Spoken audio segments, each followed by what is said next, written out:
नमस्कार, मैं हूं आपके साथ आरती सिंह आजाद और डालते हैं नजर खास खबर की ओर।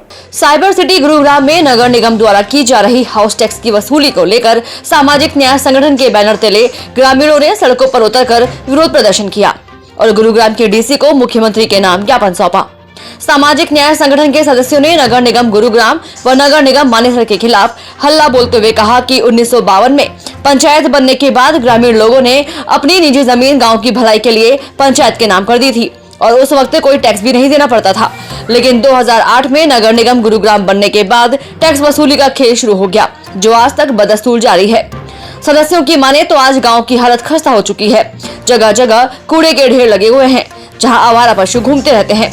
निगम कर्मचारी टैक्स वसूली करने तो आ जाते हैं, लेकिन सुविधाओं के नाम पर उनके गांव के लोगों को ठगा जा रहा है। सदस्यों की माने तो करीब 80 गांव निगम के नियमों से प्रभावित हो रहे हैं। वहीं संगठन सदस्यों ने लगभग 35 गांव की कमेटी का निर्माण किया है, जो संगठन के हाथ मजबूत करते हुए निगम के नियमों के खिलाफ सदस्यों की आवाज बनेंगे। सदस्यों का साफ तौर पर कहना था कि इस संगठन का किसी राजनीतिक दल से कोई लेने देना नहीं है, बल्कि समाज में हो रही कुरीतियों के खिलाफ भी इनका संगठन सदैव खड़ा रहेगा। तो वहीं वीर सिंह सरपंच ने बताया कि 1 महीने तक अगर इनकी मांगों पर ध्यान नहीं दिया गया तो एक विशाल आंदोलन होगा। सर, एक बार अपना नाम बताइए। मेरा नाम भोले गुजर है, गाँव नाथनपुरा मेरा।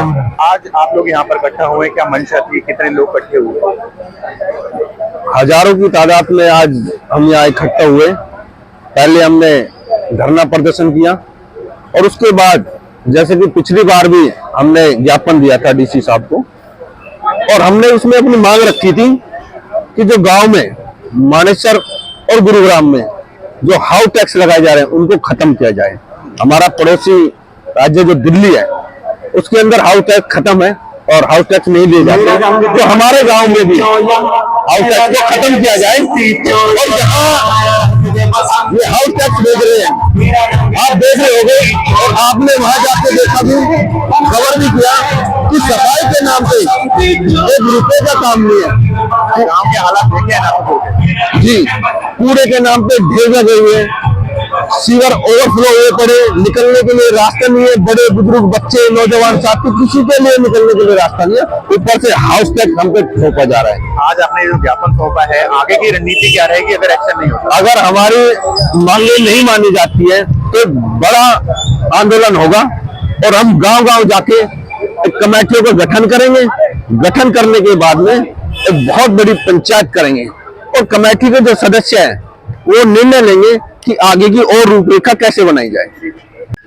लोक सिंह जी, 19 दिसंबर को भी ज्ञापन सौंपा गया था, आज फिर एक ज्ञापन सौंपा गया। आपको लगता है कि सरकार अब चलेगी, आपकी आवाज को सुनेगी? सरकार को हमारी आवाज सुननी पड़ेगी, क्योंकि ये जो निगम क्षेत्र के गांव हैं उनके साथ ये भेदभाव हो रहा है।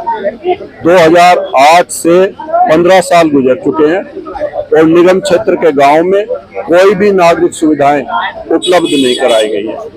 जो निगम क्षेत्र के गांव हैं, तकरीबन 55 गांव गुरुग्राम नगर निगम क्षेत्र में है और 32-33 गांव मानेसर नगर निगम क्षेत्र में है। सबके साथ भेदभाव किया जा रहा है। आप किसी भी गांव में जाएं, चारों तरफ कूड़े के ढेर हैं। हर गांव के बाहर कूड़े के खुले खत्ते बना दिए हैं, गंदगी है, बदबू फैल रही है, बीमारियां फैल रही हैं और सरकार सुन नहीं रही है और इससे पूरे गांव में रोष है। आगे की रणनीति क्या रहेगी? अगर सरकार हमारी बात नहीं मानेगी तो हम गांव-गांव जाएंगे, घर-घर जाएंगे और एक बड़ा आंदोलन करेंगे, जन आंदोलन करेंगे और सरकार को झुकना पड़ेगा। साहब, आज किस लिए ज्ञापन सौंपा गया और कहाँ से?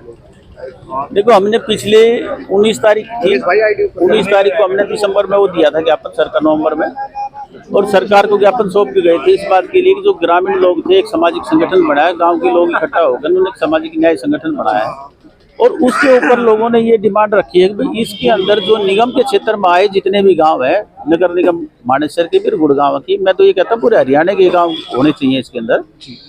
जिसकी प्रॉपर्टी, जिन गांव की प्रॉपर्टी सरकार ने ले रखी है उनके हाउस टैक्स खत्म होने चाहिए। तो 19 तारीख को हम ज्ञापन देके गए थे। इसलिए हमने ज्ञापन देने के बाद कमेटी पर आई भी थी, लोग इनसे मिल के भी गए थे, कमिश्नर डीसी साहब से मिले थे। डीसी साहब ने उस टाइम आश्वासन इस बात का दिया था कि जो सरकार के पास हमने आपका भेज दिया है, सरकार की तरफ से जैसी भी डिमांड आपकी होगी, जो वहाँ से आएगी बात, हम आपको बता देंगे।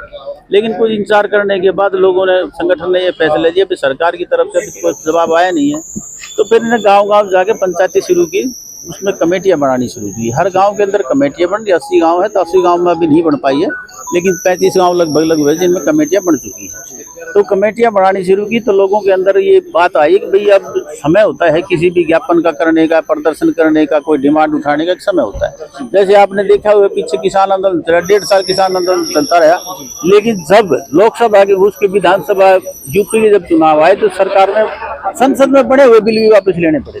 तब लोगों का मानना यह है कि भाई 2 चुनाव हमारे यहाँ नजदीक आ रहे हैं, लोकसभा भी है, विधानसभा भी।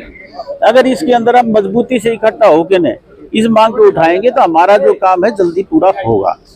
उसके लिए आज ज्ञापन देने आए थे। आज आपने ज्ञापन दिया है, उसके बाद क्या आश्वासन आपको? देखो आज अभी ज्ञापन जो लेके गए हैं अपने तहसीलदार साहब थे, उन नायब तहसीलदार थे सुशील जी, उनने डीसी साहब ने भेजा था, तो उनने बोला है कि भाई आपकी जो मांग है हम सरकार के पास भेज देंगे और जो सरकार की तरफ से आपको वो मिलेगा हमें, हम आपको बता देंगे। उसके बाद कमेटी दोबारा टाइम लाइन अप सेट किया है कि इतने दिन के बाद आप अगला आपका एक्शन शुरू हो जाए। देखो लगभग हमारा इसमें जो है 1 महीने का टाइम है सारा का सारा।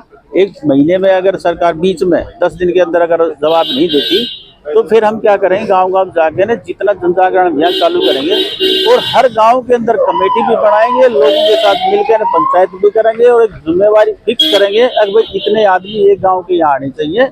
और उसके बाद जो भी निर्णय होगा, यानी कि 1 महीने का टारगेट हमारा ये, 1 महीने के अंदर हम दोबारा से बड़े रूप में प्रदर्शन करेंगे अगर सरकार ने हमारी डिमांड नहीं मानी। ठीक, सरकार और प्रशासन कहती है कि हाउस टैक्स के जरिए विकास कार्य होते हैं, तो क्या लगता है कि विकास कार्य नहीं हुए इसीलिए आपके चुनाव किया जाए? बात आपकी ठीक है, लेकिन एक बात, गुड़गांव के अंदर इतने बड़े बिल्डर हैं, उनकी इतने बड़े बड़े कारपोरेट भी बना रखे हैं, हाउस बने हुए हैं, उनसे कितना सरकार टैक्स उगाती है ये तो सरकार बता दे। आखिर उनसे टैक्स उगा के नहीं इस गुड़गांव का विकास क्यों नहीं करते, जब ये तो उनका कमर्शियल है, पैसे भी कमाते हैं। और हाँ, गांव की जो जमीन है, जो सरकार ने, जो जमींदारों की खुद की जमीन थी, अब उनकी हिस्से में तो कटी हुई जमीन थी, उस जमीन को भी ले लिया और ऊपर से उसके ऊपर टैक्स भी थोपने शुरू कर दिए। ये कहाँ का न्याय है? तो ये लोगों के साथ अन्याय है, इसलिए सामाजिक न्याय संगठन बनाया इस लड़ाई को लड़ने के लिए। फिलहाल इतना ही। खबरों का सिलसिला लगातार जारी है। नमस्कार।